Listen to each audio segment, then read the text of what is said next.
اللهم إني أسألك علما نافعا.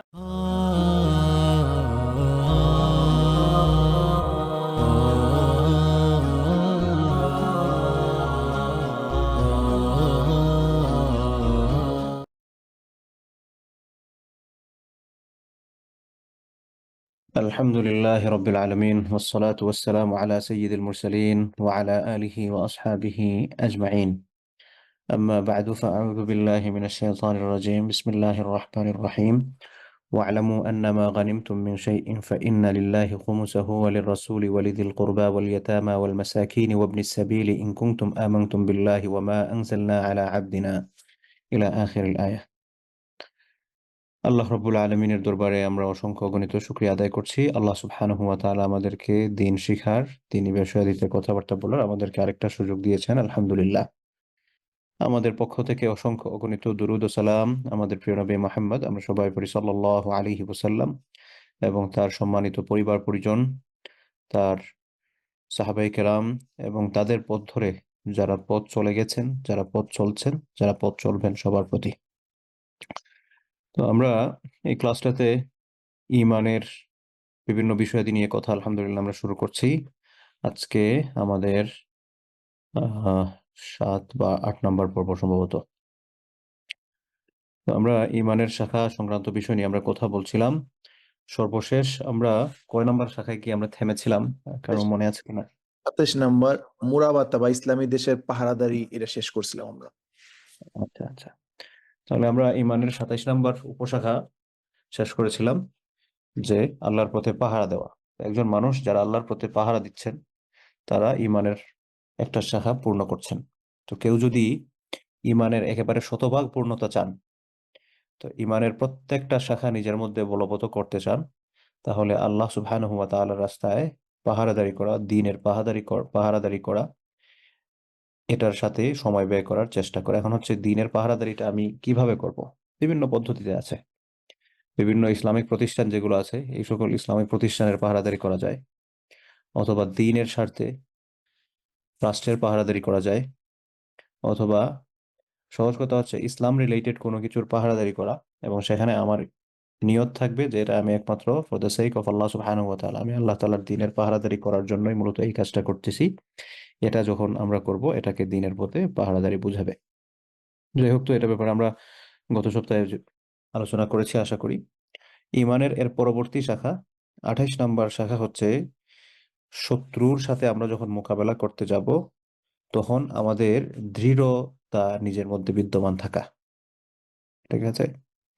আমরা যখন শত্রুদের সাথে মোকাবেলা করতে যাব, তখন আমাদের মধ্যে দৃঢ়তা থাকা। আল্লাহ সুবহানাহু ওয়া তাআলা কোরআনুল কারীমের মধ্যে বলেছেন, ইয়া আইয়ুহাল্লাযীনা আমানু ইযা লাকীতুম ফিআতান ফাসবুতু। আল্লাহ তাআলা বলছেন, ইয়া আইয়ুহাল্লাযীনা আমানু, হে ঈমানদারগণ, ইযা লাকীতুম, যখন তোমরা সাক্ষাৎ করবে, যখন তোমরা মিট করবে, ফিআতান, কোন একটা দলের সাথে, অর্থাৎ তোমাদের বিরুদ্ধবাদী দল, যাদের সাথে তোমাদের লড়াই অবশ্যম্ভাবী, তাদের সাথে তোমরা যখন লড়াই করতে যাবে, ফাসবুতু, তখন তোমাদের কাজ হচ্ছে সুদৃঢ় থাকবে, পলায়ন করবে না। মুমিন মুসলমান কখনো যুদ্ধের ময়দান থেকে পলায়ন করে না, কখনো পিছপা প্রদর্শন করে না। কেউ যদি যুদ্ধের ময়দান থেকে পিছপা প্রদর্শন করে, পিঠ প্রদর্শন করে, সে যদি সেখান থেকে পালিয়ে যায়, এটা ইসলামের দৃষ্টিতে জঘন্য পর্যায়ের এক অপরাধ, জঘন্য পর্যায়ের এক অপরাধ। যুদ্ধের ময়দান থেকে পালানো সেটা তো দূরের কথা, কেউ যদি এই ভয়ে যায় না যে না, জিহাদের ডাক এসেছে, আল্লাহর পথে লড়াই করার ডাক এসেছে, কিন্তু সেটা না করে সে ঘরের মধ্যে বসে আছে, এই বসে থাকাটা ইসলামে কি পরিমাণ দোষের কাজ মনে করা হয়, সেটার জন্য আপনারা সূরা তাওবার মধ্যে ৩ জন সাহাবীর একটা ঘটনা আছে। যারা জানেন তো জানেনই, আর যারা জানেন না তারা একটু পড়ার চেষ্টা করবেন। ৩ জন সাহাবী, তারা তাবুক যুদ্ধে অংশগ্রহণ করবেন করবেন বলে তারা পিছনে পড়ে গেছিলেন, এবং পরবর্তীতে যুদ্ধে আর অংশগ্রহণই করেননি। আল্লাহ রাসূল যখন যুদ্ধ থেকে ফেরত আসছিলেন, ফেরত আসার পর তাদের সাথে কথা বন্ধ করে দিয়েছিলেন, এবং তাদেরকে একেবারে বিচ্ছিন্ন করে দিয়েছিলেন, একঘরে করে দিয়েছিলেন। অর্থাৎ অন্যান্য সাহাবাদের সাথে তাদের কথা বলা, তাদের চলাফেরা করা, তাদের উঠা বসা করা, সমস্ত সবকিছু নিষিদ্ধ হয়ে গিয়েছিল। এমনকি তারা তাদের নিজেদের স্ত্রীদের সাথেও যাতে অবস্থান করতে না পারেন, সেটার ব্যাপারেও নিষেধাজ্ঞা জারি করা হয়েছিল। শুধুমাত্র একজনকে অনুমতি দেয়া হয়েছিল, তিনি বৃদ্ধ মানুষ ছিলেন, ওনার নাম ছিল হিলাল রাদিয়াল্লাহু আনহু। তো উনি বৃদ্ধ মানুষ থাকায় ওনাকে শুধুমাত্র অনুমতি দেওয়া হয়েছিল, বয়স্ক মানুষ, অসুস্থ মানুষ, যে তুমি শুধুমাত্র তোমার স্ত্রীর সাথে সাক্ষাৎ করতে পারবে। এর বাইরে সবারকে বলা হয়েছিল যে যাতে তাদের আহ স্ত্রীদের সাথেও সাক্ষাৎ না করেন। তো এই ধরনের পানিশমেন্ট দেওয়া হয়েছে। পরবর্তীতে অবশ্য তাদের তওবা আল্লাহ সুবহানাহু ওয়া তাআলা কবুল করেছেন। তো এখান থেকে আমরা একটা শিক্ষা গ্রহণ করতে পারি যে দুনিয়াবী দৃষ্টিতে কি পরিমাণ ভয়ানক শাস্তি রয়েছে যারা যুদ্ধের মাঠ থেকে পলায়ন করে। তো এজন্য ইমানের 28 নম্বর শাখা হচ্ছে, যখন আমরা কারো বিরুদ্ধে মোকাবেলা করতে যাব, তখন আমরা আমাদের বিপক্ষ শক্তি থেকে আমরা এখান থেকে পলায়ন করার কোনো সুযোগ নাই। কেউ যদি এখান থেকে পলায়ন করেন, তাহলে উনি ইমানের 28 নম্বর শাখা যেটা, এটার বিপরীতে কাজ করতেছেন। ওনার ইমানের পূর্ণতা পাওয়ার যে মাধ্যমটা ছিল সেটা উনি হারাচ্ছেন।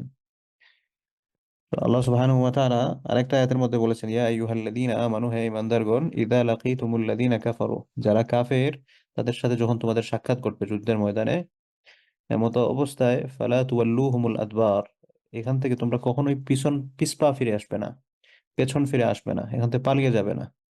ওমা ইউওয়াল্লিহি ইয়াউমাইযিন দুবুরাহু ইল্লা মুতাহাররিফান লিকিতালিন আও মুতাহাইয়িজান ইলা ফিআতিন ফাকাদ বাআ বিগাদাবিন মিনাল্লাহ, তোমরা এখান থেকে কোনোভাবেই পিছপা ফিরে আসবে না। কিন্তু কেউ যদি পিছন ফিরে আসো, তাহলে বুঝতে হবে ফাকাদ বাআ বিগাদাবিন মিনাল্লাহ, সে আল্লাহ তাআলার রাগ, আল্লাহ তাআলার গজব, আল্লাহ তাআলার ক্রোধ নিয়ে আসতেছে। ওয়া মাওয়াহু জাহান্নাম, এবং তার আবাসস্থল হবে হচ্ছে দায়রার জাহান্নাম। তবে হ্যাঁ, একটা ক্ষেত্রে শুধুমাত্র অনুমতি আছে, যে মুতাহাররিফান লিকিতালিন আও মুতাহাইয়িজান, এমত অবস্থায় তোমরা কোনো একটা কৌশলে পিছন ফিরতেছো, যে একটু পিছন ফিরে তাদেরকে একটু আহ, ধোঁকার মধ্যে ফেলে, যে এরা তো পালিয়ে যাচ্ছে, বা তাদের জন্য একটা কি বলে এটাকে, ফাঁদ তৈরি করা। এটার জন্য তোমরা একটু পিছনে এসে আবার তাদের উপর আক্রমণ করতে যাচ্ছ, অথবা তোমরা তোমাদের সৈন্যদেরকে একত্রিত করার জন্য একটু পিছনে যাচ্ছ, সেটার পারমিশন আছে। কিন্তু যে না, আমি আর টিকতে পারতেছি না, আমি এখান থেকে পালিয়ে যাব, যে এদের সাথে আর পেরে ওঠা যাবে না, আমি হেরে যাব, এ সকল দৃষ্টিভঙ্গি লালন করে যুদ্ধের ময়দান থেকে কখনোই পলায়ন করা যাবে না। দেখেন, আমরা যে বলি না ইসলাম হচ্ছে বীরের জাতি, এবং আল্লাহ ছাড়া মুসলমানরা কাউকে ভয় করে না, কোথা থেকে আসে এগুলা?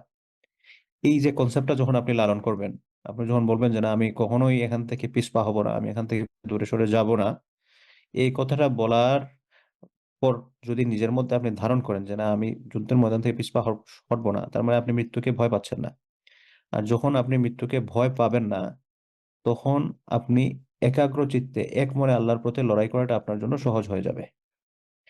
তো আগেকার যুগে ইসলামী ঐতিহ্যের একটা দিক ছিল যে মুসলমানরা কখনো যুদ্ধের ময়দান থেকে পলায়ন করে না। এটা এখনকার যুগে আছে আলহামদুলিল্লাহ। ফিলিস্তিনের দিকে যদি আমরা তাকাই, সিরিয়ার দিকে যদি আমরা তাকাই, আফগানিস্তানের দিকে যদি আমরা তাকাই, যে অবস্থায় ছিলেন তারা কিন্তু টিকে ছিলেন, কেউই পিছন ফিরে যান নাই। তো এই চিন্তাটা যদি আমরা লালন করতে পারি যে না, যাই হোক যাই হবে, কিন্তু আমরা পিছপা হটবো না, যাই হোক না কেন আমরা এখান থেকে ব্যাক করবো না, তো এই চিন্তাটা যদি আমরা নিজের মধ্যে লালন করতে পারি, তাহলে দেখা যাবে যে আমাদের তো আর ভয় পাওয়ার কোনো দিকই নাই। কেন ভয় পাবো?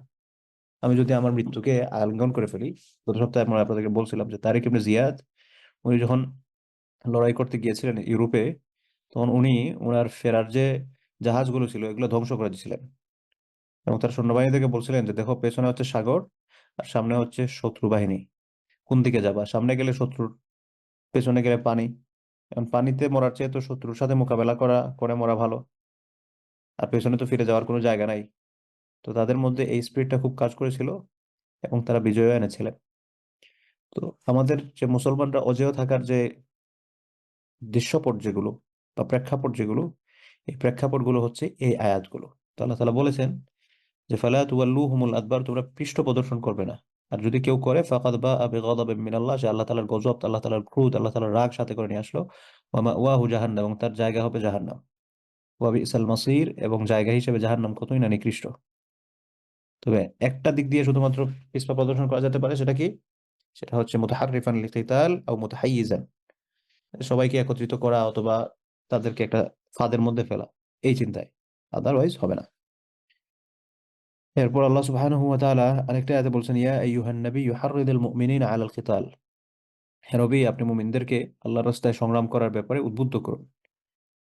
ইন ইয়াকুম মিনকুম 20 সাবিরুন ইয়াগলিবু মিআতাইন, যে তোমাদের মধ্য থেকে যদি 20 জন আল্লাহর রাস্তায় সবরকারী হয়ে থাকে, তারা 200 জনের উপরে বিজয় লাভ করবে। ওয়া ইন ইয়াকুম মিনকুম মিআহ, আর তোমাদের মধ্য থেকে যদি 100 জন হয়, ইয়াগলিবু আলফান, 1000 জনের উপর তোমরা বিজয় লাভ করবে। যদি তোমাদের কি থাকে, সুবুত থাকে, দৃঢ়তা থাকে যে না, আল্লাহ আমাকে সাহায্য করবেন। ওয়া মান ইয়াতাওয়াক্কাল আলা আল্লাহ ফাহুয়া হাসবুহ, আর আল্লাহর উপর যে ব্যক্তি ভরসা করে, আল্লাহ তাআলা তার জন্য যথেষ্ট হয়ে যায়। তো যাই হোক, এ ব্যাপারে আর আমরা কথা না বাড়াই। তো ইমানের 28 নম্বর শাখা হলো শত্রুর মোকাবেলায় সুদৃঢ় থাকা। শত্রুর মোকাবেলায় সুদৃঢ় থাকা, আল্লাহ রাস্তায় লড়াইয়ের ময়দানে সুদৃঢ় থাকা, টিকে থাকা, এখান থেকে পিছপা প্রদর্শন না করা, পালিয়ে না যাওয়া। তারপরে হচ্ছে ইমানের 29 নম্বর শাখা হচ্ছে, কেউ যখন আল্লাহ সুবহানাহু ওয়া তাআলার রাস্তায় লড়াই করবে, এই লড়াই করার পর যুদ্ধলব্ধ যে সম্পদ অর্জিত হবে, এই সম্পদের 5/1 একটা নির্ধারিত খাতের মধ্যে আদায় করতে হবে। 5/1 একটা নির্ধারিত খাতে আদায় করতে হবে। কি সেই খাত? আল্লাহ তাআলা বলেছেন, ওয়া'লামু, তোমরা জেনে রাখো, আন্নামা গানিমতুম মিন শাইইন, তোমরা যদি কোনো কিছুতে গনিমত পাও, ইন্না লিল্লাহি খুমুসাহু, তাহলে এই গনিমতের 5/1 যুদ্ধলব্ধ সম্পদের 5/1 হচ্ছে আল্লাহর জন্য, ওয়ালির রাসূলি, তার রাসূলের জন্য, ওয়ালিদিল কুরবা, এবং আল্লাহ রাসূলের যে নিকটাত্মীয় আছেন তাদের জন্য, ওয়াল ইয়াতামা, ইয়াতিমদের জন্য, ওয়াল মাসাকিন, মিসকিনদের জন্য, ওয়াবনিস সাবিল, এবং মুসাফির, এমন মুসাফির যাদের আহ পাথেয় যেটা আছে, সে যে ট্রাভেল করবে, যে কস্টিং, এই কস্টিং সে নিয়ে আসছিল কিন্তু এটা শেষ হয়ে গেছে বা হারাই ফেলছে, এদেরকে বলা হয় ওয়াবনুস সাবিল। তো ওয়াবনুস সাবিল ওই সকল মুসাফির যাদের পাথেয় নিঃশেষ হয়ে গেছে, তাদের খাতে এগুলো ব্যয় করা যায়।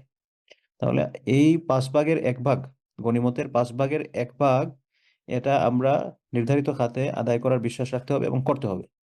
সেই নির্ধারিত খাতটা কি? গনিমতের 5/1 আমরা কোথায় খরচ করব? আল্লাহর জন্য, তার রাসূলের জন্য, তার রাসূলের নিকটাত্মীয়ের জন্য, ইয়েতিমদের জন্য, মিসকিনদের জন্য, এবং অসহায় পর্যটক যারা আছেন বা অসহায় মুসাফির যারা আছেন তাদের জন্য।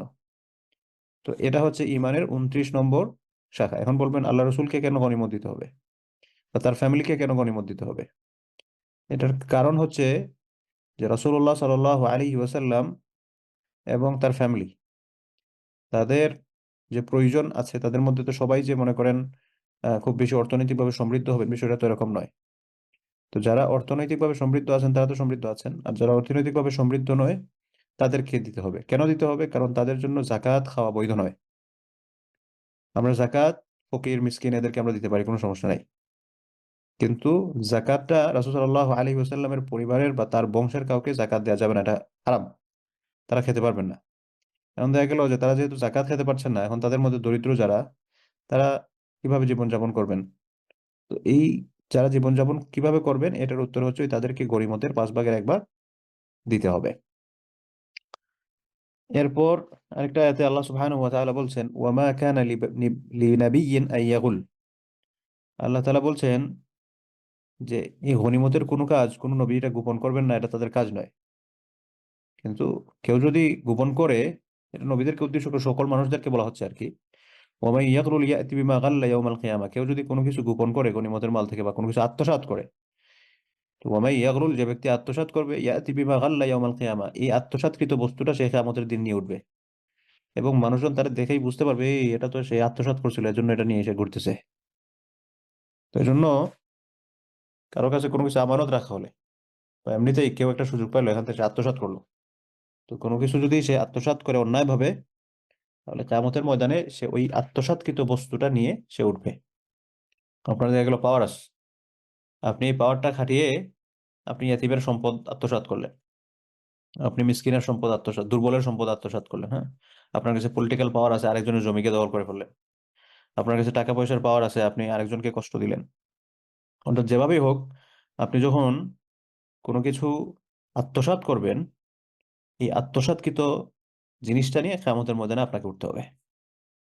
তো এই জন্য কারো কাছে যদি মনে হয় যে না, কিয়ামতের দিন আমি এটা মাথায় নিয়ে উঠবো, এটা আমার জন্য কোনো বড় ডিল না, ভেরি নর্মাল ফর মি, তাইলে মনে করেন আত্মসাৎ করার চিন্তা ভাবনা করতে পারেন। আর যদি মনে করেন যে না, আমি ওই সময়টাতে এটা নিয়ে উঠতে পারবো না, তাহলে আমাদের আত্মসাৎ করার আগে এই বিষয় নিয়ে চিন্তা করা দরকার। তাহলে এটা হচ্ছে ইমানের 29 নম্বর শাখা। 29 নম্বর শাখা কি? গনিমতের 1/5, 5/1 নির্ধারিত খাতে আদায় করা। এবং এই নির্ধারিত খাতগুলো কি কি? আল্লাহ এবং তার রাসূল, রাসূলের নিকটাত্মীয়, ইয়েতিম, মিসকিন, তারপর হচ্ছে অসহায় মুসাফির, এদের হাতে ব্যয় করা যাবে। ঈমানের 30 নম্বর শাখা হচ্ছে ফাক্কু রাকাবা, গোলামি থেকে কাউকে মুক্তি দেয়া, দাসত্ব মুক্ত করা, দাস মুক্ত করা। ঈমানের 30 নম্বর শাখা কি? ঈমানের 30 নম্বর শাখা হচ্ছে দাস মুক্ত করা। আল্লাহ সুবহানাহু ওয়া তাআলা বলছেন যে ওয়ামা আদরাকা মাল আকাবা, তুমি কি জানো আকাবা জিনিসটা কি? এই আকাবা মানে দুর্গম, অনেক কঠিন পথ, এটা বুঝো তুমি কি? তখন আল্লাহ তাআলাই বলছেন ফাক্কু রাকাবা, এই দুর্গম এই কঠিন পথটা হচ্ছে কারো ঘাট থেকে তার দাসত্বের শৃঙ্খলটা মুক্ত করে দেয়া। ফাক্কু রাকাবাতিন, কারো ঘাট থেকে দাসত্বের শৃঙ্খল মুক্ত করা। তো এটা ইসলামে অনেক বড় কাজ ছিল। তো এখন তো আর দাসপ্রথা নেই। তো যখন ছিল তখন ইসলামে অনেক বড় একটা কাজ ছিল হচ্ছে দাসত্ব মুক্ত করা। একে তো সওয়াবের কাজ ছিল, এরপরে পানিশমেন্টের যে সকল দিক ছিল, অধিকাংশ পানিশমেন্টের ক্ষেত্রেই দেখবেন ইসলামী শরিয়া দাস মুক্তির একটা খাত রেখেছে। যে অপরাধ করছো, ঠিক আছে, একজন দাস মুক্ত করে দাও। অর্থাৎ ইসলাম দাস প্রথার এগেনস্টে ছিল। মানে এটা প্রয়োজনে ঠিক আছে, কিন্তু একজন মানুষ সে দাস হয়ে থাকবে, এটাকে ইসলাম উৎসাহিত করে নাই। কিছু কিছু লেফটিস্ট আছে বা ইসলাম বিপক্ষ শক্তি, তাদের বক্তব্য অনুযায়ী বোঝা যায় যে ইসলাম হচ্ছে দাস প্রথাকে প্রমোট করে। না, ইসলাম কখনোই দাস প্রথাকে প্রমোট করে নাই।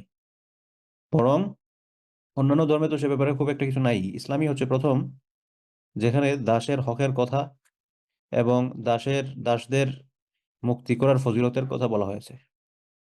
রাসূল সাল্লাল্লাহু আলাইহি ওয়াসাল্লাম যখন পৃথিবী থেকে বিদায় নিচ্ছিলেন, এই বিদায়ের কালে রাসূল সাল্লাল্লাহু আলাইহি ওয়াসাল্লাম তার একেবারে বিদায় মুহূর্তে, ইন্তেকাল মুহূর্তে দুটো শব্দ বলেছেন, আসসালাত ওয়া মা মালাকাত আইমানুকুম, তোমরা নামাজের ব্যাপারে খেয়াল রাখবে।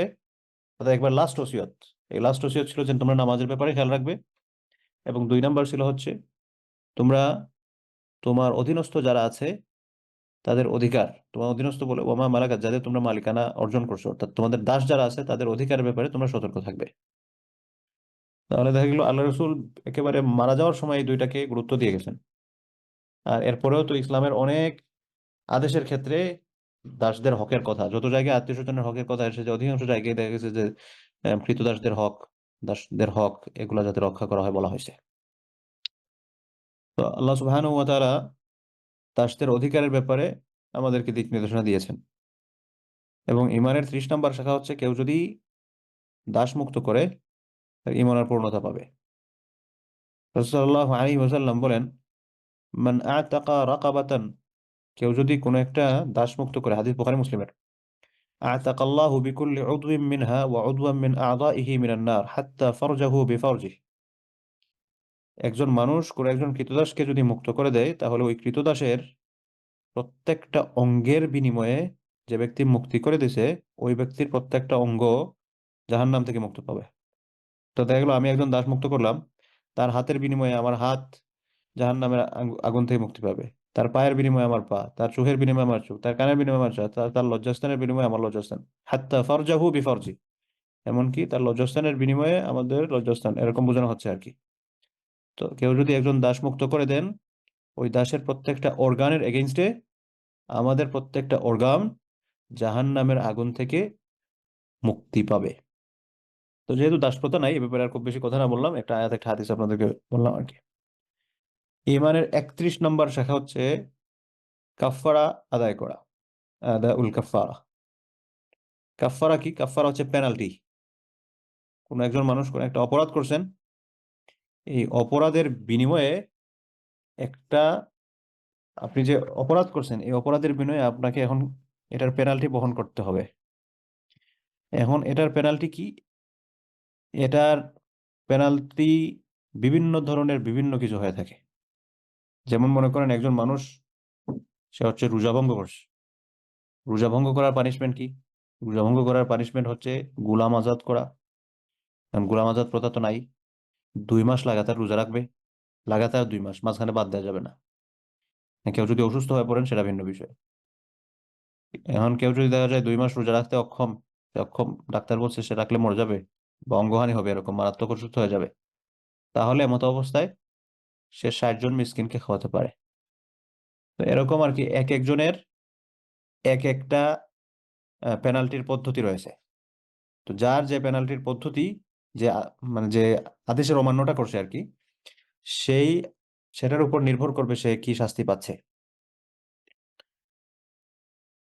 তো এখন মনে করেন একজন মানুষ, সে হচ্ছে ইসলামের গুরুত্বপূর্ণ একটা অপরাধ হচ্ছে জিহার। জিহার কি জিনিস? জিহার হচ্ছে নিজের স্ত্রীর কোনো অঙ্গকে কেউ যদি মায়ের কোনো অঙ্গের সাথে সাদৃশ্য পোষণ করে।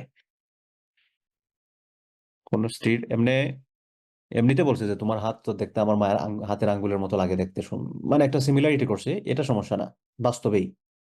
কিন্তু কেউ যদি জিহারের নিয়ত, জিহার মানে হচ্ছে কি, এটা মানে তালাক হয়ে যায়, মানে তালাকের একটা অল্টারনেটিভ ভার্সন আর কি। একজন বললো যে না, আমি জিহার, আমি আমার স্ত্রীর সাথে থাকতে চাই না। সে বললো এই তোমার মা, তোমার পেট হচ্ছে আমার মায়ের পেটের মতো, তোমার পিঠ আমার মায়ের পিঠের মতো, এরকম কোনো কিছু। তো কেউ যদি জিহার করে, তাহলে জিহারের শাস্তি হচ্ছে ওই ব্যক্তিকে গোলাম আজাদ করতে হবে। তার এখন যদি গোলাম প্রথা নাই, তাহলে 2 মাস লাগাতার টানা রোজা রাখতে হবে। 2 মাস টানা যদি রোজা রাখতে না পারে, তাহলে গিয়ে সে 60 জন মিসকিনকে একবেলা খাওয়াবে। তো রোজার কাফারার মতোই আর কি। এরপরে মনে করেন হচ্ছে কেউ একজন কসম করলো। কসম করলে সেটা আমাদের পূর্ণ করা আবশ্যক, কিন্তু কোন কারণে সে কসমটা ভঙ্গ করলো। এখন ভঙ্গ করার পর তাকে পানিশমেন্ট দিতে হবে। তো এই পানিশমেন্টটা কি? এই পানিশমেন্টটা হচ্ছে সর্বপ্রথম তাকে 10, এখানে গোলাম আজাদের কথা ছিল কিন্তু এই বিধানটা আর নাই এখন আর। তাকে 10 জন মানুষকে খাওয়াতে হবে একদিন। একদিন মানুষের 2 বেলা 10 জন মানুষকে তাকে খাওয়াতে হবে। এখন 10 জন মানুষকে তাকে যদি খাওয়ানোর তৌফিক না থাকে, তাহলে সে লাগাতার 3 দিন রোজা রাখবে। লাগাতার 3 দিন রোজা রাখবে। এখন যদি দেখা যায় যে তার টাকা পয়সা আছে কিন্তু খাওয়ানোর মতো মাধ্যম নাই, তাহলে আরেকটা অপিনিয়ন আছে যে সে 10 জনকে 2টা করে কাপড় দিবে। 2টা করে যদি কাপড় দেয়, এটার মাধ্যমেও তার এই দায়িত্বটা আদায় হয়ে যাবে। তো এখানে মূলত মাসালাগুলো বলা উদ্দেশ্য নয়, উদ্দেশ্য হচ্ছে কাফফারা আদায় করা। তো কাফফারা আদায় করা এটার মানে কি? কাফফারা আদায় করা এটার মানে হচ্ছে যে আমার উপর যখন কোনো পেনাল্টি চলে আসবে, এই পেনাল্টি আমাকে পরিশোধ করতে হবে। এটা হচ্ছে ইমানের 31 নম্বর শাখা। অনেক সময় আছে দেখা যায় আমরা অনেকগুলা কসম করছি জীবনে, কিন্তু এগুলো কত ভাঙছি, এগুলার কাফারা টাফারা দেই নাই আমরা। তার মানে হচ্ছে ওই ব্যক্তির ইমান পরিপূর্ণ না। কেউ কসম করলে এই কসমের কাফারাটা আমাদেরকে আদায় করতে হবে। কেউ যদি আদায় না করেন, তার মানে হচ্ছে ওই ব্যক্তি ইমানের যে পরিপূর্ণতা, সেই পরিপূর্ণতাটা তিনি অর্জন করছেন না। তাহলে ইমানের আমরা শাখাগুলোর মধ্যে 31 নম্বর শাখা পেলাম হচ্ছে কাফারা আদায় করা। সেটা যে ধরনের হোক, হত্যার কাফারা হোক, জিহারের কাফারা হোক, শপথের কাফারা হোক, অথবা কোনো ব্যক্তি রমজানের রোজা রাখেন নাই, অথবা রোজা রাখে ভেঙে ফেলছেন কোনো কারণ ছাড়া। রোজা রাখার যে সকল আহ রোজা ভঙ্গের যে সকল কারণে কাফারা আসে আর কি, এই সকল কোনো একটা কাফারা উনি ঘটিয়েছেন, যদি এরকম ঘটান, তাহলে ওই ব্যক্তির তাকে কাফারা দিতে হবে। যদি কাফারা না দেন, তাহলে উনি ইমানের 31 নম্বর শাখা, এটার এগেনস্টে গেলেন, উনার ইমানের পরিপূর্ণতা আসবে না। এরপরে ইমানের 32 নম্বর শাখা হচ্ছে খেলাফুল উহুদ বা খেলাফুল উকুদ, চুক্তির লঙ্ঘন করা। মানে ইমানের 32 নম্বর শাখা হচ্ছে চুক্তি লঙ্ঘন না করা আর কি। তো কেউ যদি চুক্তি লঙ্ঘন করেন, তাহলে ওই ব্যক্তি ইমানের 32 নম্বর শাখার এগেনস্টে যাচ্ছেন, ইমানের পরিপূর্ণতা হবে না। তো ইমানের 32 নম্বর শাখা কি? চুক্তির লঙ্ঘন না করা। কারোর সাথে আপনি চুক্তি করছেন, এই চুক্তির পরিপূর্ণতা আনতে হবে। আল্লাহ সুবহানাহু ওয়া তাআলা বলছেন, ইয়া আইয়ুহাল্লাযীনা আমানু আউফু বিল উকুদ, আউফু বিল উকুদ, তোমরা, তোমাদের কাজ হচ্ছে তোমরা তোমাদের চুক্তিসমূহ যেগুলা করছো এগুলার পরিপূর্ণতা দিবে। চুক্তির পরিপূর্ণতা কি? চুক্তির পরিপূর্ণতা 2 ধরনের। একটা হচ্ছে আল্লাহর সাথে চুক্তির পরিপূর্ণতা, আর একটা হচ্ছে বান্দার সাথে চুক্তির পরিপূর্ণতা। আপনার সাথে আমার একটা কমিটমেন্ট আছে, এই কমিটমেন্টটা আমার পুরো করতে হবে। যেমন মনে করেন আমি আপনাকে বলছি যে আমি হচ্ছে প্রত্যেক রোববার ইলমান নাফে একটা দার্স দিব। এটা আমার একটা কমিটমেন্ট। এটা আমার ভ্যালিড কোনো রিজন ছাড়া আমি যদি আন্দাজে বলে না আজকে ভালো লাগতেছে না, করাবো না, এটা উচিত নয়। আমি যখন কাউকে একটা কমিটমেন্ট দিব, এই কমিটমেন্টটা রক্ষা করাটা আমার জন্য জরুরি। কেউ যদি কমিটমেন্ট রক্ষা না করেন তাহলে উনি ইমানের এই শাখাটা লঙ্ঘন করছেন, তার ইমানের পরিপূর্ণতা আসবে না। এই জন্য কাউকে কোনো কিছু কমিটমেন্ট দেওয়ার আগে 14 বার চিন্তা করবেন যে আমি তাকে যে এই কমিটমেন্টটা দিতেছি, এই কমিটমেন্টটা আমি রাখতে পারবো কিনা। যদি আপনি কমিটমেন্ট রাখতে পারেন তাহলে তো ভালো, মাশাআল্লাহ। আর যদি আপনি কমিটমেন্টটা রাখতে না পারেন তাহলে আপনাকে অনেকবার ভাবতে হবে, should I go for this or not, should I go for this or not. আপনি যদি কমিটমেন্ট রাখতে না পারেন তাহলে নিজেকে এখান থেকে গুটিয়ে রাখতে হবে। কারণ কমিটমেন্ট দেওয়ার পর কমিটমেন্ট যদি রক্ষা না করেন, একে তো হচ্ছে ইমানের অপরিপূর্ণতা, তারপর হচ্ছে এটা নিফাকের একটা আলামত।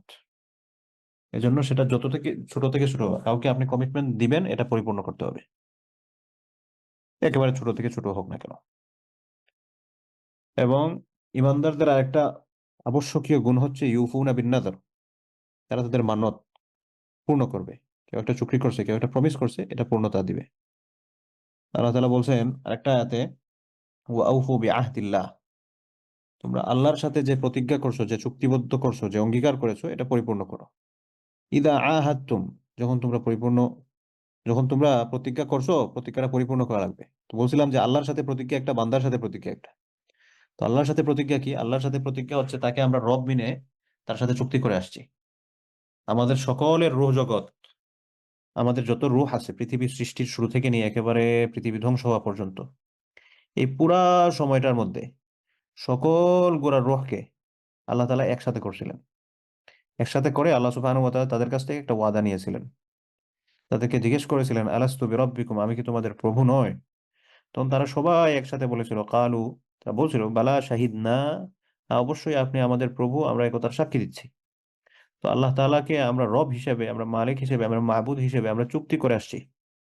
তো এখন এসে যদি আমরা যথাযথ ভাবে আল্লাহ তাআলার ইবাদত বন্দেগী না করি, তার মানে হচ্ছে আমি আল্লাহ তাআলার সাথে যে চুক্তি করে আসছিলাম, এই চুক্তির সাথে খেলাফ করতেছি।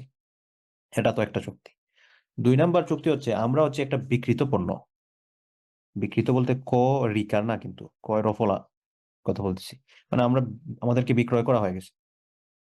কিভাবে? আল্লাহ সুবহানাহু ওয়া তাআলা বলেছেন, ইন্নাল্লাহা আশতারা মিনাল মুমিনিনা আনফুসাহুম ওয়া আমওয়ালাহুম বিআন্না লাহুমুল জান্নাহ। আল্লাহ তাআলা বলছেন যে নিশ্চয় আল্লাহ তাআলা কিনে নিয়েছে। ইন্না, এটা নিশ্চয়তা অর্থবোধক শব্দ আর কি। আরবিতে এটাকে বলা হয় হারফুল মুশাব্বাহ বিল ফাইল। ইন্নাল্লাহা, নিশ্চয় আল্লাহ সুবহানাহু ওয়া তাআলা, ইশতারা, তিনি ক্রয় করে নিছেন, কিনে ফেলছেন, মিনাল মুমিনিনা, সেলার কে, কার কাছ থেকে তিনি কিনছেন? মুমিনদের কাছ থেকে। কি কিনছেন? আনফুসাহুম ওয়া আমওয়ালাহুম, তাদের জান এবং মাল। কিসের মাধ্যমে? বিআন্না লাহুমুল জান্নাহ, নিশ্চয়তা দিয়েছেন তাদেরকে জান্নাত দিবেন।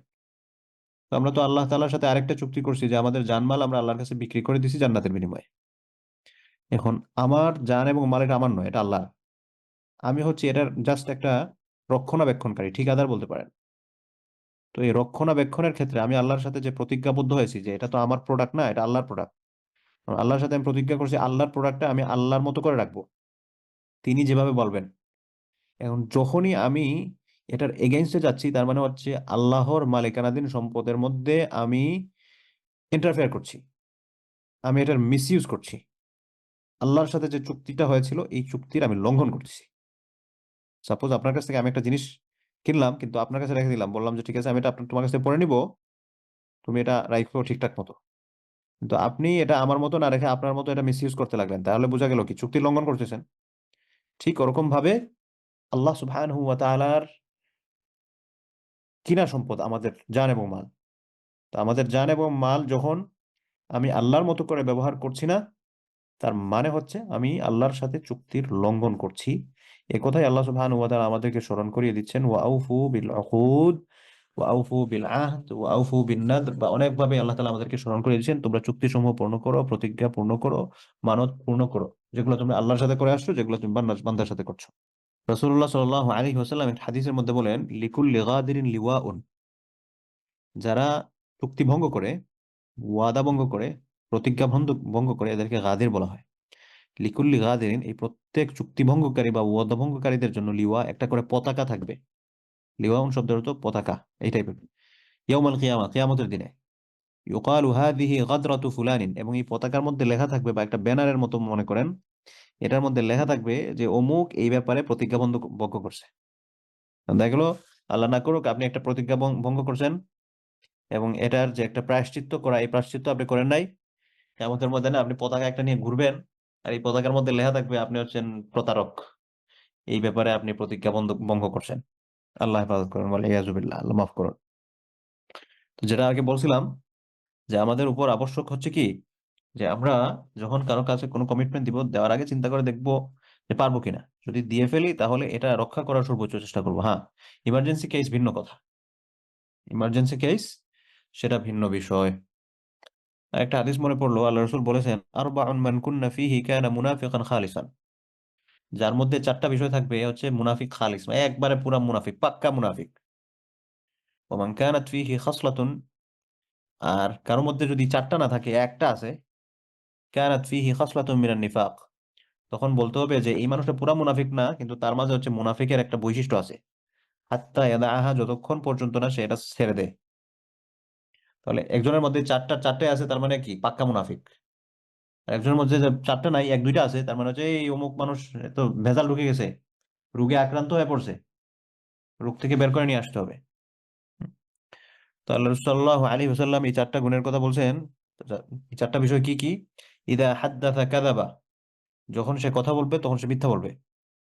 ওয়া ইদা আহাদা গাদারা, যখন সে কোনো একটা চুক্তি করবে তখন এই চুক্তি ভঙ্গ করবে, চুক্তি রক্ষা করবে না। ওয়া ইদা ওয়াআদা আখলাফা, সে যদি কোনো প্রতিশ্রুতি কাউকে দেয়, কারোর সাথে ওয়াদাবদ্ধ হয়, তখন এটার বিপরীত করবে, ওয়াদা রক্ষা করবে না। ওয়া ইদা খাসামা ফাজারা, এবং যখন কারোর সাথে সে ঝগড়া করবে, এমত অবস্থায় সে অশ্লীল বাক্যের ব্যবহার করবে, অশ্লীল গালিগালাজ করবে।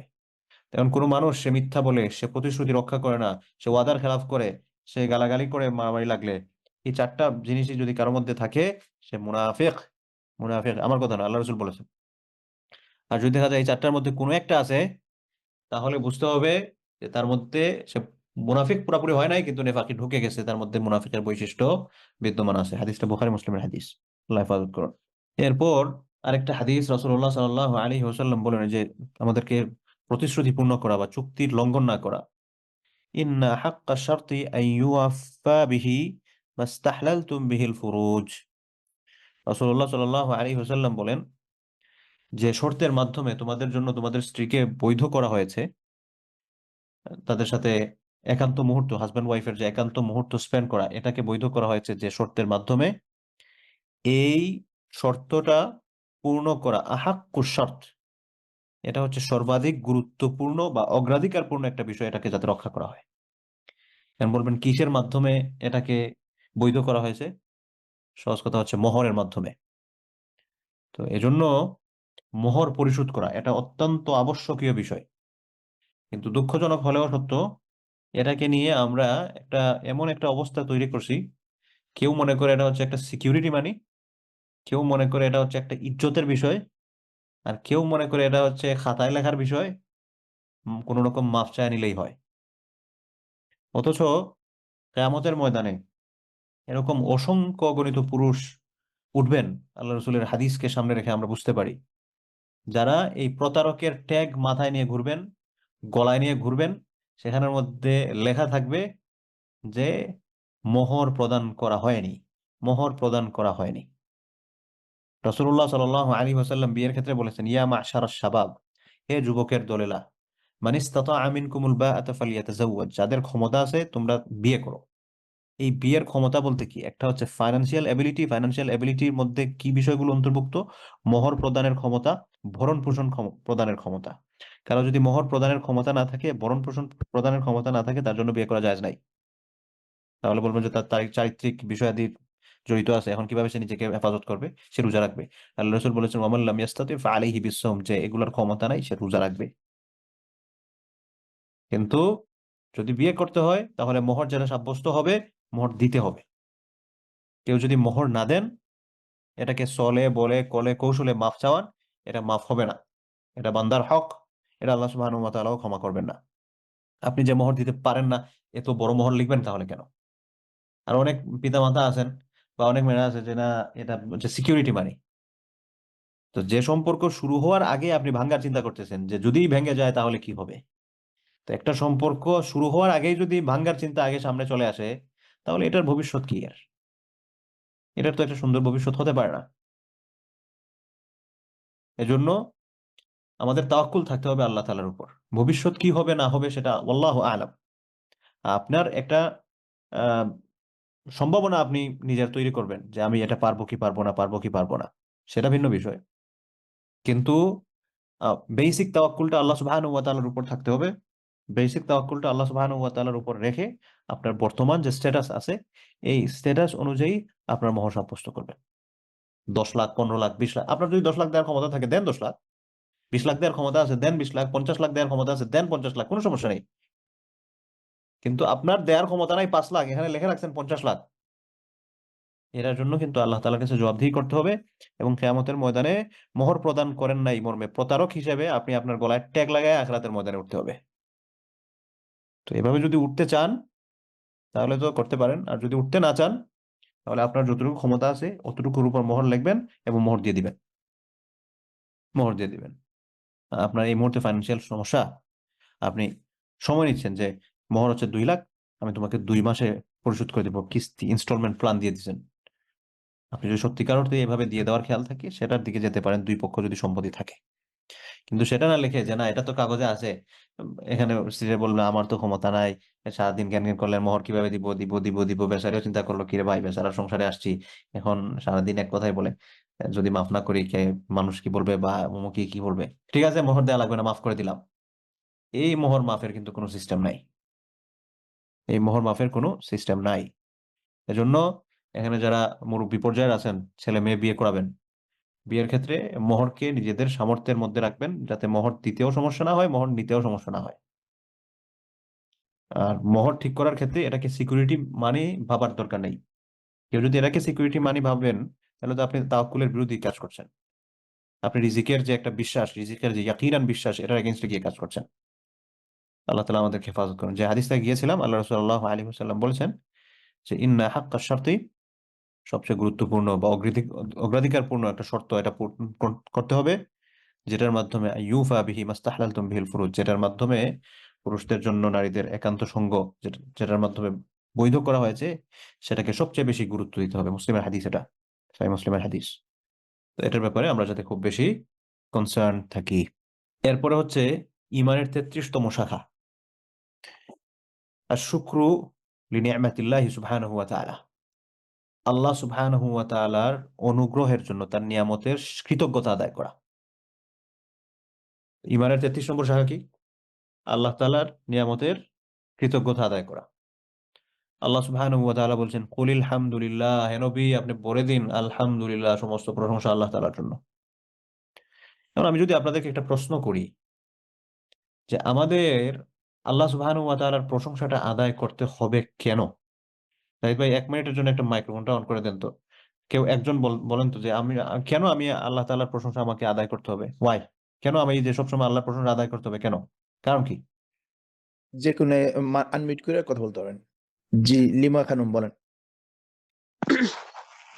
আসসালামু আলাইকুম। ওয়ালাইকুম আসসালাম ওয়া রাহমাতুল্লাহ।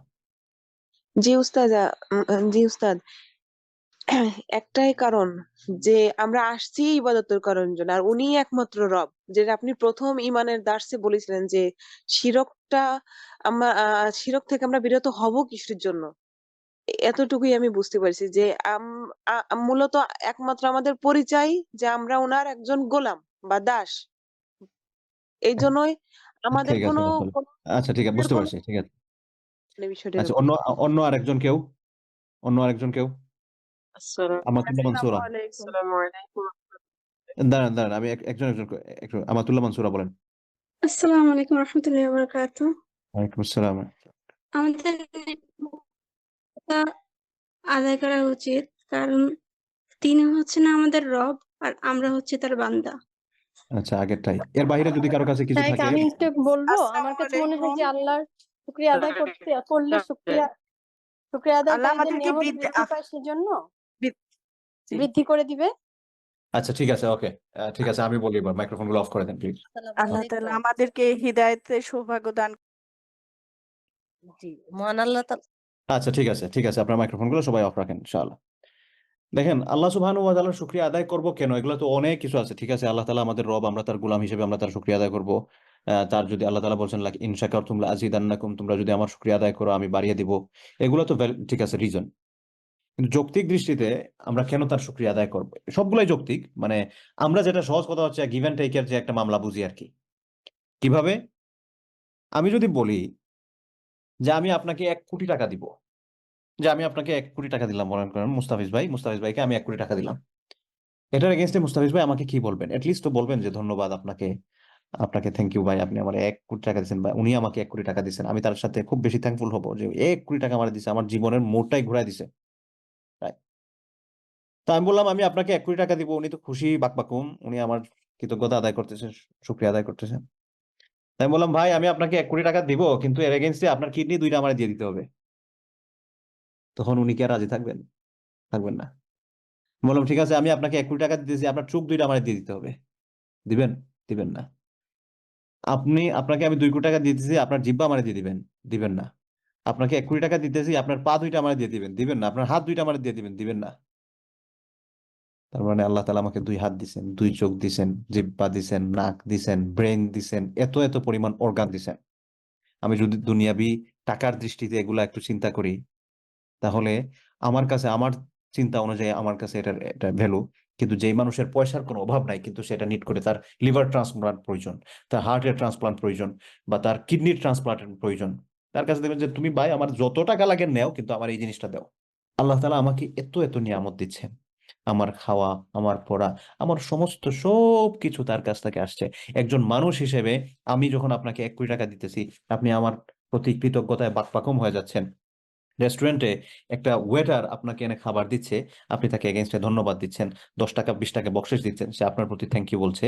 বাট সে, ওয়েস্টার্ন ওয়ার্ল্ডের কথা বলি, তাকে আপনি বকশিসের আগেই সে যখন টেবিলে এনে খাবার দিচ্ছে, তখন আপনি তাকে থ্যাংক ইউ বলতেছেন, কারণ সে আপনার জন্য সার্ভিস দিচ্ছে, যদিও তার টাকা থেকে নয়, আপনার টাকা দিয়ে সার্ভিস দিচ্ছে। একজন মানুষ আপনার জন্য একটা সার্ভিস দিলে আপনি তার প্রতি থ্যাঙ্কফুল হচ্ছেন। আল্লাহ সুবহানাহু ওয়া তাআলা আপনার জন্ম থেকে শুরু করে একেবারে মৃত্যু পর্যন্ত প্রত্যেকটা মুহূর্তে মুহূর্তে আপনাকে কি পরিমাণ সার্ভিস দিচ্ছেন, সর্বশেষ কবে আপনি এগুলা ফিল করে আল্লাহকে বলছেন ও আল্লাহ ধন্যবাদ আপনি আমার জন্য যা কিছু করতেছেন? কবে বলছেন সর্বশেষ? যদি বলে থাকেন আলহামদুলিল্লাহ, আর যদি না বলে থাকেন তাহলে এই সেন্স থেকে একটু চিন্তা করবেন যে আল্লাহ তাআলা প্রত্যেকটা পয়েন্টে পয়েন্টে আমার জন্য কি কি করতেছেন, আর এটার এগেইনস্টে আমি আল্লাহকে কি বলতেছি, আমি আল্লাহকে কি করতেছি। তিনি শুরু থেকে নিয়ে একেবারে শেষ পর্যন্ত আমার জন্য এত কিছু করলেন, এত কিছু করে তার সাথে যাতে আমার কানেকশনটা ভালো থাকে, এই জন্য আল্লাহ তাআলা আমার সাথে দেখা করার জন্য, আমার সাথে সাক্ষাতের জন্য 5টা টাইম অ্যাটেন্ডেন্সের ব্যবস্থা করেছেন। এবং আরো যত বিধিবিধানগুলো আছে, এই সকল বিধিবিধানের মধ্যে কোনোটার মধ্যে অ্যানাউন্সমেন্টের ব্যবস্থা রাখেন নাই। জাকাতের জন্য বলেন নাই আজানের ব্যবস্থা, যে এটা হচ্ছে জাকাতের আজান। হজের জন্য আজানের কোনো ব্যবস্থা নাই। ইব্রাহিম আলাইহিস সালামকে বলেছিলেন ওয়াযিন ফিন্নাস, তুমি মানুষের মধ্যে ঘোষণা দিয়ে দাও হজের ব্যাপারে, জাস্ট ওইটাই। এরপরে আর কোনো ঘোষণার ব্যবস্থা থাকে নাই। রোজার জন্য আলাদা কোনো ঘোষণার ব্যবস্থা থাকে নাই। অন্যান্য গুরুত্বপূর্ণ ইবাদত বন্দেগীর ঘোষণার ব্যবস্থা থাকে নাই। একমাত্র নামাজের জন্য প্রত্যেকটা মুহূর্তে আল্লাহ তাআলা প্রত্যেকটা নামাজের ওয়াক্ত আসবে এক একটা করে ঘোষণার ব্যবস্থা করেছেন। কেন? যাতে তার সাথে কমিউনিকেশন করা, তার দরবারে হাজিরা দেওয়া, তার সাথে কানেকশনটা যাতে ভালো থাকে, আমরা যাতে ভুলে না যাই। আমাকে বারবার বলছেন হাইয়া আলাস সালাহ, নামাজের দিকে আসো, এই নামাজটা তোমার জন্যই পড়বে, আমার জন্য না। কারণ হাইয়া আলাল ফালাহ, তুমি নামাজের দিকে আসতেছো, কল্যাণের দিকে আসতেছো। কিন্তু আমি নামাজ পড়তেছি না, আমি তো ব্যস্ত মানুষ। তো যিনি আমার জন্য এত কিছু করলেন, এত কিছু করার পর আমি আপনাকে 1 কোটি টাকা দিলাম, 1 কোটি টাকা দেওয়ার পর আমি তো আপনাকে যখন বলবো ভাই এটা করেন, আপনি তো দৌড়ের গিয়া করবেন, অমুক আমার 1 কোটি টাকা দিচ্ছে ভাই, আমি আপনাকে যা বলবো আপনি তা করবেন। কিন্তু আল্লাহ আপনাকে কি পরিমাণ দিচ্ছেন এটার তো কোনো তুলনা নাই। তার জন্য আপনি সর্বশেষ কি করছেন বলেন? আপনি তো বলছেন না ইবাদত করে ফাটাই ফেলতেছি একবারে। যাই হোক, তো ইমানের 33 নম্বর শাখা হচ্ছে আল্লাহ তাআলার নিয়ামতের শুকরিয়া আদায় করা। তো বলছিলাম কেন আমাকে আল্লাহ তাআলার শুকরিয়া আদায় করতে হবে? এক তো আল্লাহ তাআলা আমার রব, আমি তার বান্দা হিসেবে আমার কাজই হচ্ছে তার শুকরিয়া আদায় করা, এটা ঠিক আছে। আল্লাহ তাআলার শুকরিয়া আদায় করলে আল্লাহ আমাদেরকে বাড়ায় দিবেন, এটাও ঠিক আছে। কিন্তু এগুলার বাহিরে গিয়ে একটু চিন্তা করেন আল্লাহ আপনার জন্য কত কি করতেছেন, আল্লাহ আপনার জন্য কত কি করতেছেন, এটার রিটার্নে আপনি আল্লাহকে কি বলছেন, কি করতেছেন আল্লাহর জন্য, এবং কি পরিমাণ নিয়ামত আল্লাহ তাআলা দিয়েছেন। আল্লাহ তাআলা বলছেন ওয়া ইন তাউদ্দু নি'মাতাল্লাহ, যদি তোমরা আল্লাহ তাআলার অনুগ্রহকে গণনা করতে যাও, লা তুহসুহা, এটা গণনা করে, সংখ্যায় বর্ণনা করে শেষ করতে পারবে না। আনলিমিটেড নাম্বার অফ মার্সি আল্লাহ সুবহানাহু ওয়া তাআলা আমাদেরকে দিচ্ছেন।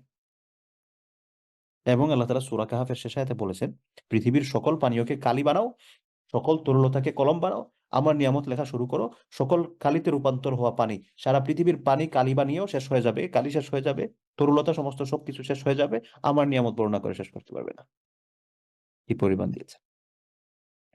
এজন্যই ইমানের 33 নম্বর শাখা হচ্ছে সব সময় আল্লাহর নিয়ামতের শুকরিয়া আদায় করা। আল্লাহর নিয়ামতের শুকরিয়া আদায় করলে লা ইন শাকারতুম লা আযীদান্নাকুম, আল্লাহ তাআলা বলেছেন কৃতজ্ঞ হও আরো বাড়ায় দিব, যা তো দিছি আরো বাড়িয়ে দিব। এবং কেন তোমরা শুকরিয়া আদায় করবে? কারণ এমন এমন অনুগ্রহ আমি দিছি তোমাকে যেটা বর্ণনা করে শেষ করতে পারবে না। অ্যাটলিস্ট থ্যাঙ্কফুল হোক, তোমাকে আমি দিছি, অ্যাটলিস্ট আমার প্রতি কৃতজ্ঞ থাকো, এত কিছু যে দিলাম। এজন্য রাসূলুল্লাহ সাল্লাল্লাহু আলাইহি ওয়াসাল্লাম তিনি যখন ঘুমাতে যেতেন, ঘুমাতে যাওয়ার সময় তিনি দোয়া পড়তেন, আল্লাহুম্মা বিসমিকা আমুতু ওয়া আহইয়া। আমরা সবাই জানি এটা মানে কি, আল্লাহুম্মা, ও আল্লাহ, বিসমিকা আপনার নামে, আমুতু মৃত্যুবরণ করতেছি, ঘুমটা হচ্ছে মৃত্যু, ওয়া আহইয়া এবং আমি আবার জীবিত হব। এবং ঘুম থেকে উঠে আল্লাহ রাসূল সাল্লাল্লাহু আলাইহি ওয়াসাল্লাম পড়তেন কি, আলহামদুলিল্লাহিল্লাযী আহইয়ানি বা'দামা আমাতানি ওয়া ইলাইহিন নুশুর। আলহামদুলিল্লাহ, সকল প্রশংসা সেই আল্লাহর। কেন প্রশংসা আদায় করছেন? আল্লাযী আহইয়ানি, যিনি আমাকে জীবন দিয়েছেন আবার, বা'দামা আমাতানি, মৃত্যুবরণ করার পর, ওয়া ইলাইহিন নুশুর, এবং তার দিকে আমাদের প্রত্যাবর্তন, তার দিকে আমাদের ফিরে যেতে হবে। তো এজন্য আমাদের কৃতজ্ঞতা আদায় করা। এবং আমরা যখন কৃতজ্ঞ হব, তখন আরেকটা হাদিস মনে পড়লো, এটা আপনাদেরকে মনে আরেকদিন বলছিলাম। আল্লাহ রাসূল সাল্লাল্লাহু আলাইহি ওয়াসাল্লাম বলেন, আজাবান লি আমরিল মুমিন, মুমিনদের প্রত্যেকটা বিষয় অত্যন্ত আশ্চর্য করার মতো বিষয়, অত্যন্ত আশ্চর্যের বিষয়। কিভাবে? ইন্না আমরাহু কুল্লাহু খায়রুন ওয়া লাইসা যালিকা লিআহাদিন। এবং এটা যে কল্যাণকর বিষয়, এই কল্যাণকরটা আর কারো মধ্যে পাওয়া যায় না, শুধুমাত্র মুসলমানদের মধ্যে পাওয়া যায়। এই আশ্চর্যকৃত কল্যাণকর বিষয়টা মুমিন ছাড়া আর কারোর মধ্যে নাই। কিভাবে? যে ইন আসাবাতহু সাররা শাকারা, সে যখন খুশির মুহূর্তগুলো অতিবাহিত করে, তার মধ্যে আনন্দ অভিলাষ ভরপুর, তখন শাকারা, সে আল্লাহর প্রতি কৃতজ্ঞ হয়, ফাকানা খায়রাল্লাহ, এবং আল্লাহর প্রতি যখন কৃতজ্ঞ হয় এটা তার জন্য কল্যাণ হয়। ওয়া ইন আসাবাতহু দাররা, আর তাকে যখন কোনো কঠিন বিষয়, কোনো কষ্টের বিষয় তাকে স্পর্শ করে, সবারা, তখন সে ধৈর্য ধারণ করে, ফাকানা খায়রাল্লাহ, এই যে ধৈর্য ধারণ করে এটাও তার জন্য কল্যাণের। শুকরিয়া আদায় করছে কল্যাণের বিষয়, ধৈর্য ধারণ করছে কল্যাণের বিষয়। এজন্য মুমিনের জীবন এই দুই জিনিসের ভিতরে থাকবে। খুব খেয়াল করে শুনবেন, মুমিনের জীবন, আপনার আমার জীবন, আমরা যদি নিজেকে মুমিন বলে থাকি, আল্লাহ তাআলা যেন আমাদের সবাইকে পূর্ণাঙ্গ ইমানদার হিসেবে কবুল করেন, আমিন। আল্লাহ তাআলা যদি আমাদেরকে মুমিন হিসেবে কবুল করেন, তাহলে আমাদের জীবন এই দুইটা জিনিসের মধ্যে যাতে আবদ্ধ থাকে। দুই জিনিস কি? সবুর, আর একটা হচ্ছে কৃতজ্ঞতা। কৃতজ্ঞতা এবং ধৈর্য ধারণ, এই দুইটার মাঝখানে যাতে আমরা জীবন কাটাই ফেলতে পারি। আমরা ভালো অবস্থায় আছি, সবসময় আমি আল্লাহর দরবারে শুকরিয়া আদায় করবো, আলহামদুলিল্লাহ, শাকারা শাকারা। আল্লাহ রাসূল সাল্লাল্লাহু আলাইহি ওয়াসাল্লাম যে বলেছেন, ইন আসাবাতহু সাররা শাকারা, খুশির মুহূর্তে থাকবে, আনন্দের মুহূর্তে থাকবে, শুকরিয়া আদায় করবে। ওয়া ইন আসাবাতহু দাররা, আর যখন কষ্টের মধ্যে থাকবে, সাবারা, ধৈর্য ধারণ করবে। তাহলে মুমিনের জীবন দুইটা বিষয়ের মধ্যে আবদ্ধ। এই দুই বিষয় কি? একটা হচ্ছে কৃতজ্ঞতা আদায় করা, দুই নাম্বার হচ্ছে ধৈর্য ধারণ করা। তো এই দুই জিনিসের ভিতরে যাতে আমাদের জীবনটা আবদ্ধ হয়ে যায়, আমরা যদি এই জীবনটাকে এই দুইটা জিনিসের মধ্যে আবদ্ধ করতে পারি, বিশ্বাস করেন দুনিয়া আখিরাত কামিয়াব। স্ট্রেস আপনাকে স্পর্শ করতে পারবে না। স্ট্রেস কোন দিকে আসবে? আসার তো জায়গায় নাই। একটু প্র্যাকটিস করে দেখবেন ইনশাআল্লাহ। তাহলে আমরা ইমানের 33 নম্বর শাখার ব্যাপারে কথা বললাম। ইমানের 33 নম্বর শাখা কি? ইমানের 33 নম্বর শাখা হচ্ছে আল্লাহ সুবহানাহু ওয়া তাআলার নিয়ামতের কৃতজ্ঞতা আদায় করা। ইমানের 34 নম্বর শাখা সব সময় সত্যের পথ অবলম্বন করা। সব সময় সত্যের পথ অবলম্বন করা ইমানের 34 নম্বর শাখা। ছলচাতুরি না করা, অপ্রয়োজনীয় কথা, মিথ্যা কথা, গীবত, পরনিন্দা, পরচর্চা, বেফাস কথাবার্তা বলা, অশ্লীল কথাবার্তা বলা, এগুলা থেকে পরিহার করা আমাদের জন্য একান্ত জরুরি। কারণ আল্লাহ সুবহানাহু ওয়া তাআলা বলেন, মা ইয়ালফিযু মিন কাওলিন ইল্লা লাদাইহি রাকিবুন আতীদ। আমরা মুখ থেকে যে শব্দগুলো বের করি, এই প্রত্যেকটা শব্দ আমাদের লিখে রাখা হয়। প্রত্যেকটা শব্দ, এক একটা শব্দ। এই যে আমি বলছি শব্দ, এই শব্দটাও লিখে রাখছেন। তো আপনার আমার মুখ থেকে প্রত্যেকটা শব্দ, আল্লাহ তাআলার কোরআনুল কারীমের আয়াত, মা ইয়ালফিযু মিন কাওলিন ইল্লা লাদাইহি রাকিবুন আতীদ, এমন কোন শব্দ মানুষের মুখ থেকে বের হয় না যেটা রক্ষণাবেক্ষণ করা হয় না। অর্থাৎ আপনি আমি যে শব্দটাই বলতেছি, এই শব্দটাই কাউন্টেড হচ্ছে। এজন্য আমরা প্রত্যেকটা শব্দ বলার ক্ষেত্রে আমরা চিন্তা করবো, এই যে আমি কথা বলতেছি, এটা কি প্রয়োজনীয় নাকি অপ্রয়োজনীয়? এটা কি মিথ্যা নাকি সত্য? এটা কি কোনো মানুষের পরনিন্দা করতেছি? কোনো মানুষের গীবত করতেছি? কোনো মানুষের আমি চুগলখড়ি করতেছি? আমি কি অশ্লীল কথাবার্তা বলতেছি? এই বিষয়গুলো আমার চিন্তা করতে হবে। কারণ এইগুলা করে আপনি ইন রিটার্ন কোনো কিছু পাবেন না। যেমন মনে করেন আপনি চুরি করছেন, চুরির এগেইনস্টে কিছু একটা পাবেন, আপনি একটা কিছু নিয়ে আসছেন, এটা আপনার কাজে লাগবে, কিছু একটা হবে। ডাকাতি করছেন বা একজন মানুষ জিনা করছে বলে ইয়াদুবিল্লাহ, তার একটু দুনিয়াবী দৃষ্টিতে মানসিক শান্তি বা শারীরিক শান্তি যেটাই বলেন, একটু কিছু অ্যাচিভ করার মাধ্যম আছে। কিন্তু আপনি গীবত করলেন বা আমি আপনার সাথে গীবত করলাম, আর আমি অর্জনটা কি করলাম, আপনি অর্জনটা কি করলেন? গীবতের ইন রিটার্ন অর্জনটা কি? কিচ্ছু না। পরনিন্দা বলেন, পরচর্চা বলেন, ইন রিটার্ন অর্জন কি? কিচ্ছু না। অশ্লীল কথাবার্তা বললাম আমরা, এই অশ্লীল কথাবার্তার এগেইনস্টে আমি কি অর্জন করলাম? কিচ্ছু না, নাথিং। এজন্যই গীবত কেন আমাদের আমলনামাগুলোকে নষ্ট করে দেয়? কারণ এটার এগেইনস্টে তো কিচ্ছু পাওয়া যায় না, কিচ্ছু নাই। কষ্ট করে আমরা আমলনামাগুলো জমাই, ভালো কাজ কিছু জমাই, গীবত করে করে এগুলা ফিরায় দেয়। ইমাম আহমদ ইবনে হাম্বল রাহিমাহুল্লাহ উনি যখন খবর পেতেন যে কেউ উনার গীবত করছে, উনি খেজুর পাঠাতেন, কোন একটা ভালো খাবার পাঠাতেন, যে অমুক সে হচ্ছে আমি কষ্ট করে ইবাদত করার কথা ছিল কিন্তু সে গীবত করে আমার আমলনামাটা ভারী করে দিছে, তার গুনাহের খাতায় আমার গুনাহগুলো নিয়ে গেছে আর তার নেকির পাল্লাগুলো, তার নেকিগুলো আমার এখানে দিয়ে দিছে। এজন্য গীবতের ব্যাপারে আমরা যাতে সতর্ক থাকি। এটা বিশেষ করে বোনেরা, ভাইয়েরাও কম না, কিন্তু বোনেরা মোটামুটি ২ জন একত্রিত হলেই ৩ নাম্বার আরেকজনের ব্যাপারে নাকি অনেক কথাবার্তা শুরু হয়ে যায়। এই ব্যাপারগুলোতে আমরা যাতে সতর্ক থাকি। রাসূলুল্লাহ সাল্লাল্লাহু আলাইহি ওয়াসাল্লাম বলেন, লা ইয়াদখুলুল জান্নাতা নাম্মাম। চুগলখোর ব্যক্তি, চুগলখোর ব্যক্তি কখনোই জান্নাতে প্রবেশ করবে না। এখন বলবেন তাহলে সে তো শিরিক করে নাই। চুগলখড়ি এমন একটা অপরাধ, সে অপরাধ করেছে জান্নাতে প্রবেশ না করার। এখন আল্লাহ যদি তাকে মাফ করে দেন, সে শাস্তি কিছু দিয়ে, সেটা আল্লাহ তাআলার দয়া। কিন্তু চুগলখড়ি এমন এক অপরাধ, যে অপরাধ সে ডিজার্ভ করে সারা জীবন সে জাহান্নামে থাকার। এরপর হচ্ছে, আপনি যদি জানতে চান যে এমন কোন কাজ আছে যেটা করলে আল্লাহ তাআলা গুনাহ মাফ করে দিবেন নিশ্চিত, আমি বলবো হ্যাঁ আছে। আল্লাহ তাআলা এই সকল মানুষদের ব্যাপারে বলেছেন, আ'আদ্দাল্লাহু লাহুম মাগফিরা। আল্লাহ তাআলা তাদের জন্য মাগফিরাত তৈরি করে রেখেছেন, ক্ষমা রেডি করে রাখছেন, যে এই এদেরকে আমার ক্ষমা করতে হবে, এদের জন্য ক্ষমা রেডি, ক্ষমা তৈরি করেছেন এদের জন্য। এই মানুষগুলা কারা জানেন? ওয়াস-সাদিকিনা ওয়াস-সাদিকাত, সত্যবাদী পুরুষ, সত্যবাদী নারী। ওয়াস-সাবিরিনা ওয়াস-সাবিরাত, ধৈর্য ধারণকারী পুরুষ, ধৈর্য ধারণকারী নারী। ওয়াল খাশিঈনা ওয়াল খাশিআত, বিনয়ী পুরুষ, বিনয়ী নারী। অহংকারহীন মানুষ, অহংকারহীন পুরুষ, অহংকারহীন নারী। ওয়াল মুতাসাদ্দিকিনা ওয়াল মুতাসাদ্দিকাত, এবং দানশীল পুরুষ, দানশীল নারী। ওয়াস-সাইমিনা ওয়াস-সাইমাত, রোজাদার পুরুষ, রোজাদার নারী। ওয়াল হাফিজিনা ফুরুজাহুম ওয়াল হাফিজাত, লজ্জাস্থান, চরিত্র হেফাজতকারী পুরুষ, চরিত্র হেফাজতকারী নারী।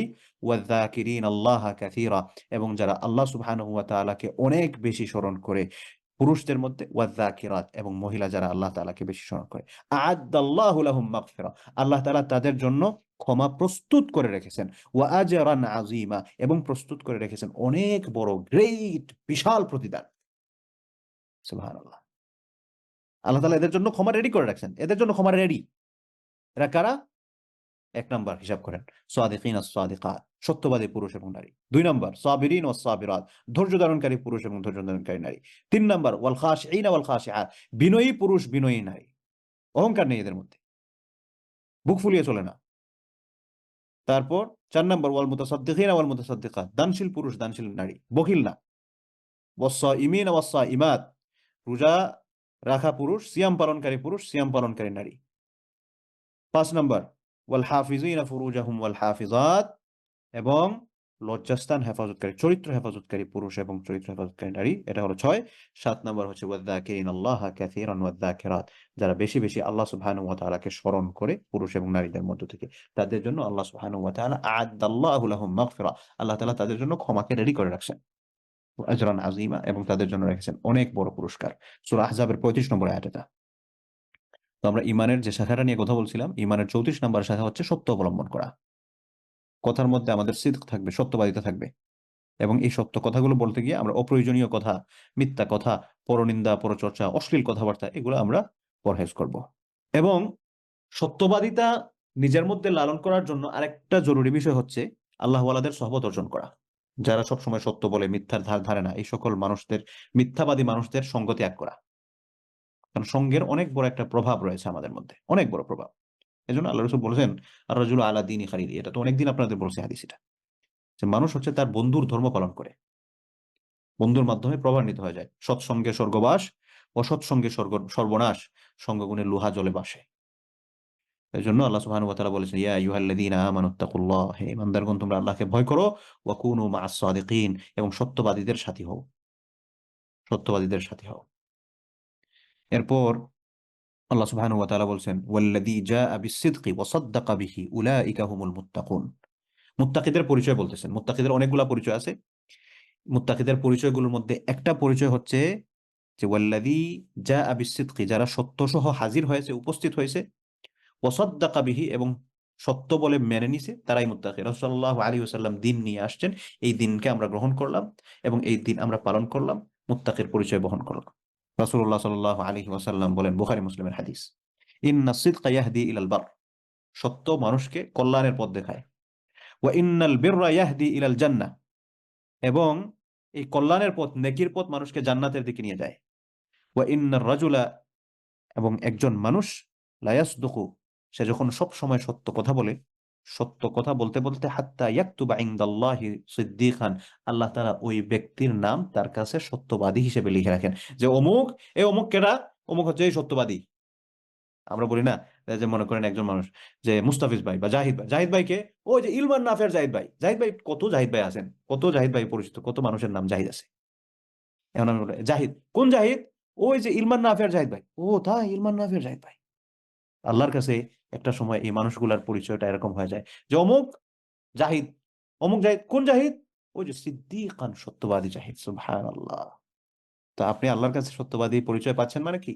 আবু বকর সিদ্দিক রাদিয়াল্লাহু আনহুর সাথে আপনার সিমিলারিটি হচ্ছে। সুবহানাল্লাহ। এজন্য আমরা যাতে সত্যবাদিতার পথটাকে গ্রহণ করতে পারি সবসময়। সত্যের পথে চলাটা আসলে খুব কঠিন, খুব কঠিন। মিথ্যা চলে আসে, কিন্তু এরপরও কষ্ট করে যদি সত্যের মধ্যে চলা যায়, আমি দেখেন, মিথ্যা কথা আমরা সবাই কম বেশি বলি। মিথ্যার পথ যখন আপনি একটা মিথ্যা যখন বলবেন, সেটা মজার ছলেই হোক, আপনি একটা মিথ্যা বলতে গিয়ে এটাকে হাইড করার জন্য আরো 14টা মিথ্যা বলা লাগে। এজন্য দেখবেন যে মিথ্যাকে বলা হয় উম্মুল কাবায়ের, কবিরা গুনাহগুলোর একটা মা হচ্ছে মিথ্যা কথা বলা।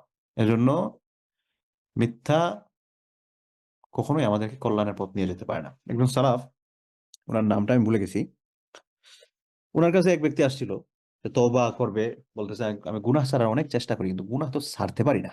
তখন উনি তাকে বলছিলেন যে তুমি ঠিক আছে, আর কোনো গুনাহ ছাড়া লাগবে না, একটা গুনাহ শুধু ছাড়ো, একটা, আর বাকি সবগুলা তুমি ঠিক আছে আপাতত কন্টিনিউ করো, একটা শুধু ছাড়বে। কি সেটা? যে তুমি শুধু মিথ্যা বলবে না। সে বলো ঠিক আছে, মিথ্যা না বলা, এই জন্য একটা গুনাহ ছাড়া, এটা তো নর্মাল বিষয়, বাকি সবকিছু করতে পারবো, এই একটার জন্য আমি কম্প্রোমাইজ করে ফেলবো। এখন দেখা যায় সে এই মিথ্যা ছাড়বে, এটা চিন্তা করে সে আর বাকি কোনো কিছু করতেই পারে না। সে জিনা করতে যায়। এখন জিনা করার সময় কি মনে হয়, আমি এখান থেকে যাওয়ার পর লোক যদি জিজ্ঞেস করে আমি কোথায় গেছিলাম, আমি কিভাবে বলবো আমি জিনা করতে গেছিলাম? বলে ইয়াদুবিল্লাহ। সে চুরি করতে যায়, ডাকাতি করতে যায়, মানুষ এখান থেকে ফেরার পর মানুষ যদি জিজ্ঞেস করে কোত্থেকে আসছে বা এই টাকা তুমি কোথায় পেলা, তাহলে তো মিথ্যা বলতে হবে। এবং সে দেখলো যে মানে কিছুই করতে পারতেছে না এই মিথ্যা ছাড়তে গিয়ে। তো এই জন্য মিথ্যাকে বলা হয় উম্মুদ-দুনুব, গুনাহের মা। এই জন্য মিথ্যা যদি আমরা ছাড়তে পারি, জীবনে দেখা যাবে অনেক কিছু আমাদের জন্য ছাড়াটা সহজ হয়ে যাবে।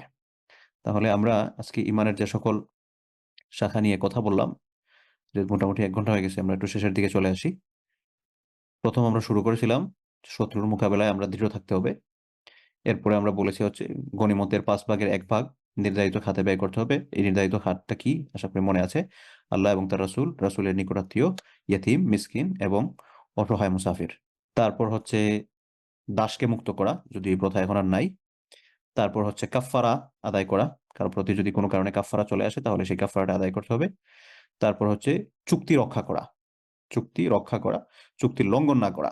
এরপরে আমরা আল্লাহ সুবহানাহু ওয়া তাআলার নিয়ামতের কৃতজ্ঞতা আদায় করতে হবে, এটার ব্যাপারে কথা বলছি। ইমানের 33 নম্বর শাখা হচ্ছে আল্লাহ তাআলার নিয়ামতের কৃতজ্ঞতা আদায় করা।